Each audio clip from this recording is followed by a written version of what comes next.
This is one of the bloodiest and most brutal Treehouse of Horror episodes that The Simpsons has ever done, and I'll be counting every single gruesome kill.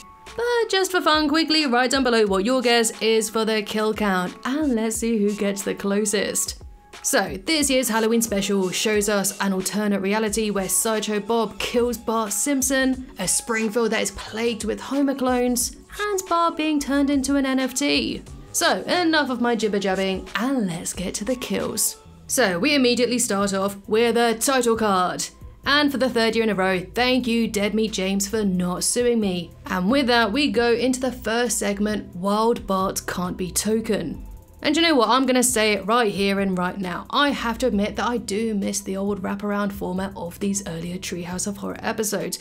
I love the classics, with the kids telling scary stories in a treehouse, Bart doing a night gallery parody, or the kids swapping tales at a Halloween party. I just like those framing devices and how it sets a comfortable and familiar setting before it went into the wild, weird and bizarre.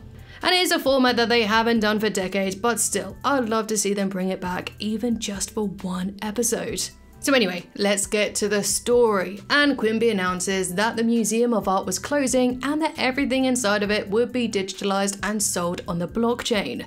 And Homer and Bart want a sweet slice of that NFT pie, so they sneak in to digitalize some art for themselves, with Bart getting the bright idea of minting his butt in the machine, which then causes his physical form to disappear and enter the NFT blockchain.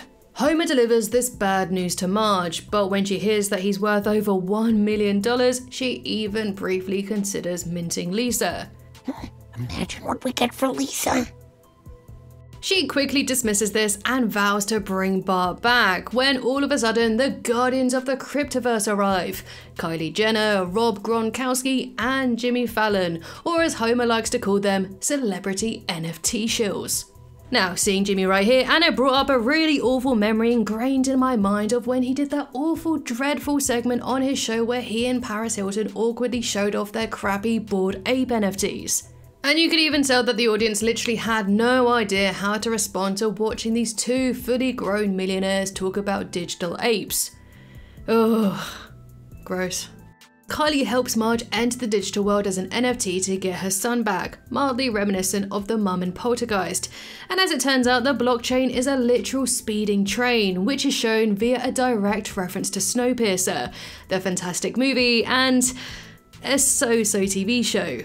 It's here where Marge meets a bunch of other worthless NFTs, and to move up the blockchain towards Bart, she must kill the other NFTs to increase her worth. And this gives us our first kill when she accidentally cracks and kills an egg. This levels Marge up and she's transported into the next carriage full of cuddly, cute kittens, and almost immediately starts choking them out, giving us our second kill.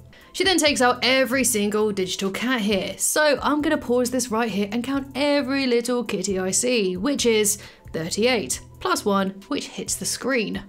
And then continuing from this Thunderbolt cat, there's an additional 13.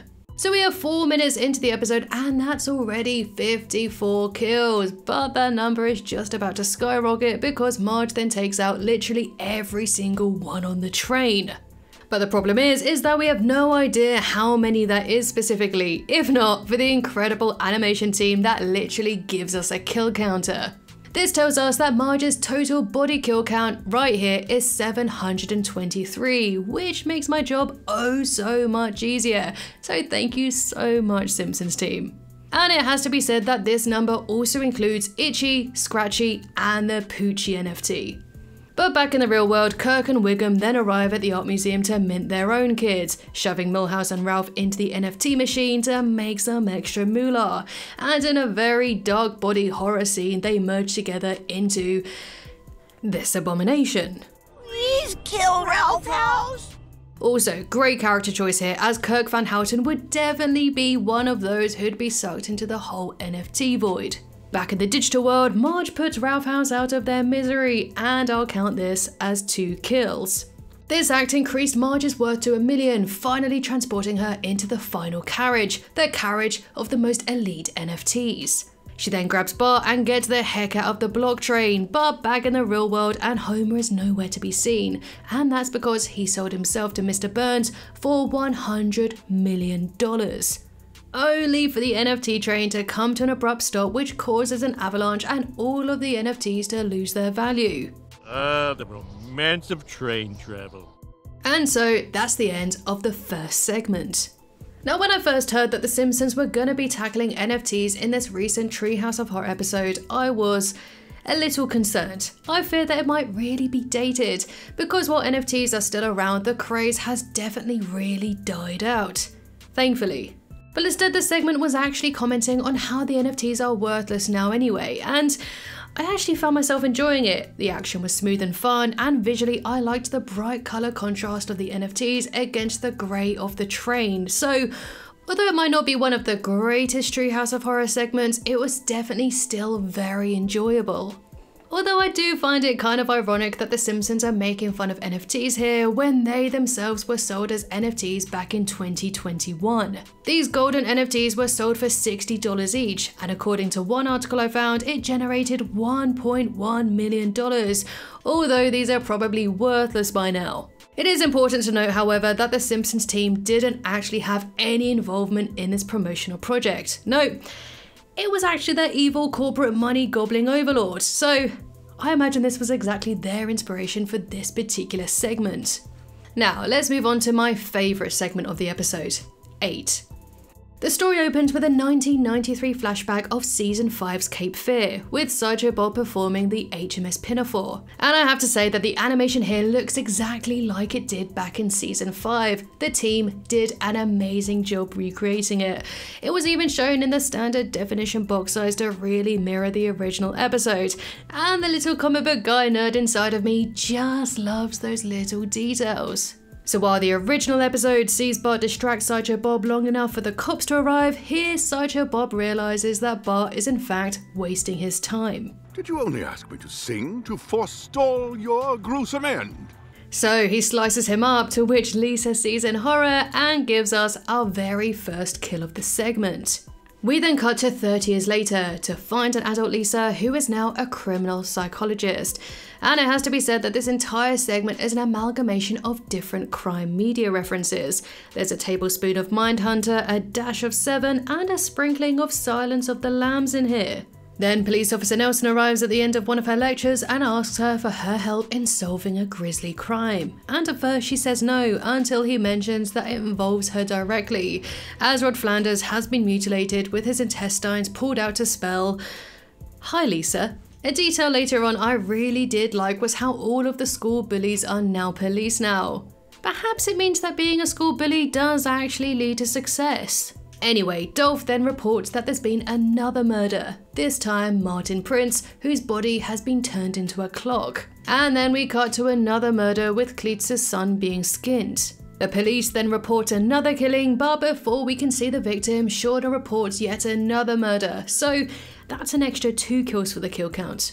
So absolutely stumped, Lisa turns to the one person who can give her some insight into a maniac's mind, Sideshow Bob. But instead, he just simply taunts her about Bart's murder. You really made something of yourself after I made mincemeat of your brother. Man, I love Kelsey Grammer. He just doesn't miss a beat here.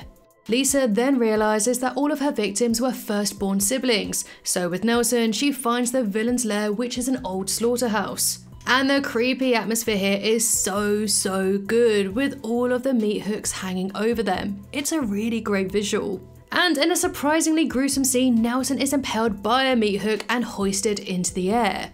Lisa runs in terror and stumbles across a room that looks suspiciously like her childhood bedroom, and it's here where she finds the security footage that reveals that she is the killer.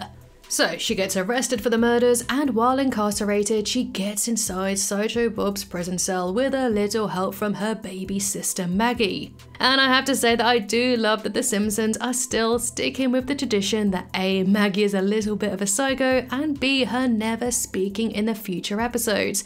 Lisa then confesses to all of the murders, and we then cut to some really visually gruesome scenes. It turns out that Bart's murder really did mess her up, and that she now has a split personality disorder. Split personalities? Trope alert! And in poetic justice, Lisa knives Bob while the HMS Pinafore soundtrack plays in the background. So, while they've already done Bob killing Bart before in past Treehouse of Horror episodes, this was very different because it flashed immediately to the future and showed the effect it had on Lisa. This was a great what if moment, and honestly I would love to see a whole non-canon episode of just what ifs. Like, what if Maggie had never shot Mr. Burns? What if Bart married Jessica Lovejoy? And what if Homer ended up with Mindy? This was definitely my favourite out of all three segments, and it's probably one of my favourite Treehouse of Horror moments in years. So after a really dark and gruesome segment, it made a whole lot of sense for the next one to be lighter and far more fun, and that's exactly what we got. Loud Break opens with Homer at work when he drops a donut and chases after it. As it rolls away, it collects all kinds of nuclear gunk through the plant, which Homer of course eats. The next day he burps into Ned's face, and while he's at church, Ned suddenly transforms into, well, a Homer. I've been neighborinoed into Home Diddly Homer. Neddy Homer then belches so much that he turns everyone in the church into Homers too. And soon enough, everyone in town transformed into Homers too. Snooze is stupid. Somebody put on wrestling. I did honestly consider whether or not to count these transformations as kills, but I think it would have been quite a stretch to consider these as kills. So Frink tries to convince Homer to help save the day by showing what has happened to Marge, but instead of being disgusted, he's even more attracted to her. You've never looked more beautiful. And okay, this bit got the biggest laugh out of me in the entire episode. It's equally parts horrifying and hilarious. And basically, before Frink can nuke Springfield, he too gets infected, and it ends with the reveal that the entire world has in fact transformed into Homers. This segment reminded me a lot of Send in the Clones from season 14, where Homer is replicated and takes over Springfield, so it did kind of feel been there, done that, but I think this segment was different enough to stand out on its own. And I really did like seeing the different characters reimagined as Homers. And although this was a very fun idea, I felt like it really didn't go anywhere. Like, story-wise, it's probably the weakest of the three. For me personally, I think it would have been a really funny idea to have the other characters' actors do impressions of Homer, or even have Dan himself do impressions of them in his Homer voice. He did it with Marge at the end, and it was so funny. When did insurance commercials get so funny?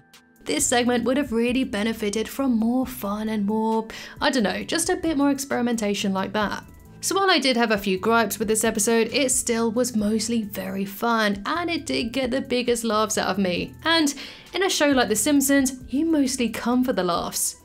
Therefore, for the total kill count of Treehouse of Horror 34, it is 733. And with a runtime of 21 minutes, that's a kill on average every 1.7 seconds. And overall, I give this episode 4 out of 5 stars. And while it wasn't as good as last year's Treehouse of Horror, I still had a very good time watching it. The first and third segments, though not amazing, were still fun, and the middle segment in particular was absolutely fantastic. But what do you guys think? Let me know in the comments below, and I'd also love to hear any ideas you have for Treehouse of Horror segments. And is there a movie in particular that you'd like to see them parody? Let me know in the comments below, and let's have a chin wag.